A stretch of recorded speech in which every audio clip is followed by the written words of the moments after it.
ബദൽ അറിവ് ഉൽപ്പാദിപ്പിക്കുന്ന സ്ഥാപനമായതിനാലാണ് ജെഎൻയുവിനെ സർക്കാർ വേട്ടയാടുന്നതെന്ന് കെ.എൻ. കുഞ്ഞഹമ്മദ് പറഞ്ഞു. Association for state employees and teachers പ്രഥമ സംസ്ഥാന സമ്മേളനത്തിൽ പങ്കെടുത്ത് സംസാരിക്കുകയായിരുന്നു അദ്ദേഹം.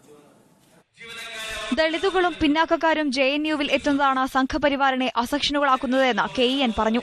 ഇതിനു മുമ്പും ജെഎൻയു സംഘർഷ കേന്ദ്രമാണ്.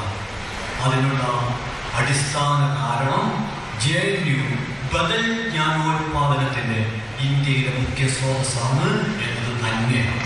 ജെഎൻയുവിലെയും ഹൈദരാബാദ് യൂണിവേഴ്സിറ്റികളിലെയും അധ്യാപകർ ശമ്പളത്തേക്കാൾ വലുത് സാമൂഹ്യ സേവനമാണെന്ന് പ്രഖ്യാപിച്ചവരാണെന്ന് വെൽഫെയർ പാർട്ടി സംസ്ഥാന പ്രസിഡന്റ് ഹമീദ് വാണിയമ്പലം പറഞ്ഞു.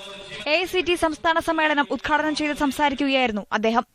ഗവൺമെന്റിനോട് രാഷ്ട്രത്തിന് വേണ്ടി കലഹിക്കുന്ന, ജനാധിപത്യത്തിനും മതനിരപേക്ഷതയ്ക്കും വേണ്ടി കലഹിക്കുന്ന ഒരു വലിയ സമൂഹവും ഇത്തരം സംവിധാനങ്ങൾക്കകത്ത് എഴുന്നേറ്റ് നിൽക്കുന്നു എന്നുള്ളത് തീർച്ചയായിട്ടും നമുക്ക് ഒരു പാഠമായി, ഒരു ആശ്വാസമായി, നമ്മുടെ തന്നെ പഠനങ്ങൾക്ക് വിധേയമാക്കാൻ പറ്റുന്ന ഒരു വസ്തുവായിട്ട് നമ്മുടെ മുമ്പിൽ എത്തിച്ചേർന്ന് നിൽക്കുന്നു എന്ന് നമുക്ക് കാണാൻ സാധിക്കുന്നുണ്ട്. അധ്യാപകരും ജീവനക്കാരുമല്ല, ഭരണകൂടമാണ് വിചാരണ ചെയ്യപ്പെടേണ്ടത് എന്ന പ്രമേയത്തിലാണ് എഐസിടി സംസ്ഥാന സമ്മേളനം സംഘടിപ്പിക്കുന്നത്. ഉദ്ഘാടന സമ്മേളനത്തിൽ വിവിധ വിഷയങ്ങളിലുള്ള പ്രമേയങ്ങളും അവതരിപ്പിച്ചു. മീഡിയ 1 മലപ്പുറം.